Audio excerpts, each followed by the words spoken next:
Train crash করছে। পরে আমি বলি কই ক্র্যাশ করছে? বলে ক্যান্টিনের সামনে। তখন আমার মাথা আসে ক্যান্টিনের সামনেই তো আমার বোনের স্কুল, যেখানে আমার বোন বসতো ওইখানেই প্লেনটা ক্র্যাশ হয়েছে। আমি ক্লাসে ছিলাম, আমার বোনদের ছুটি হয় 1টা বাজে আর আমার ছুটি হয়েছে 1টা 40-এ। তো আমি যখন ক্লাসে উপস্থিত ছিলাম তখন একটা আওয়াজ হয়েছে অনেক জোরে একটা আওয়াজ হয়েছে। পরে আমি আওয়াজ শুনেই আমি দৌড় দিয়েছি, দেখি প্রত্যেকটা ছেলে মেয়ে দৌড় দিতেছে। পরে আমি বলতেছি কেন দৌড় দিতেছে? বলে প্লেন ক্র্যাশ করছে। পরে আমি বলি কই ক্র্যাশ করছে? পরে বলে ক্যান্টিনের সামনে। এখন আমার মাথা আসে ক্যান্টিনের সামনেই তো আমার বোনের স্কুল, ওর কি হয়েছে? পরে আমি দৌড় দিচ্ছি, আমি দৌড় মধ্যে দেখি আমার বোন যেখানে বসে আছে ওই যেখানে আমার বোন বসতো ওইখানেই প্লেনটা ক্র্যাশ হয়েছে। আমি পাগলের মতো খুঁজতেছি আমার বোনকে, আমি পাচ্ছি না। আমি পরে আমি দেখি যে ক্যান্টিনের মধ্যে আমার বোন দাঁড়িয়ে আছে, ওর মাথা দিয়ে ব্লাড ব্লিডিং হচ্ছে, প্লাস ওর হাত পা সব ফোসা ফুটে গেছে।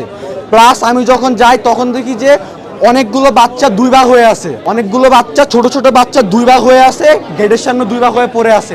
অনেক গার্জিয়ান 2 ভাগ হয়ে আছে, কেউ নর্মালি মারা যায় নাই, প্রত্যেকটা সিভিয়ার খুবই খারাপ অবস্থা হবে, প্রত্যেকটা বাচ্চা প্রত্যেকটা গার্ডিয়ান এভাবে মারা গেছে। তখন আমি আমার কি যে বোনকে নিয়ে আমি লুবানাতে যাই, তখন তারা স্যালাইন দেয়। তারপর স্যালাইন দেওয়ার পরে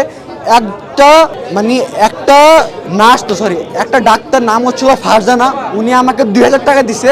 উনি আমাকে চিনেও না, উনি আমাকে 2000 টাকা দিয়ে বলছে ধরো আব্বু। উনি আমাকে ধরে কান্না শুরু করছে, আব্বু ধরো, তুমি তোমার বোনকে নিয়ে যাও, যত যা লাগে নাও। উনি এত একজন ভালো মানুষ, উনি আমাকে অ্যাম্বুলেন্স ঠিক করে দিছে। তারপর আমি ওই অ্যাম্বুলেন্সে করে আমি আমার বোনকে নিয়ে আসছি। তখন এখান থেকে তারা আমাদের ট্রিটমেন্ট করে, তারপর ট্রিটমেন্ট করে আমাদের কোর্টে টানে।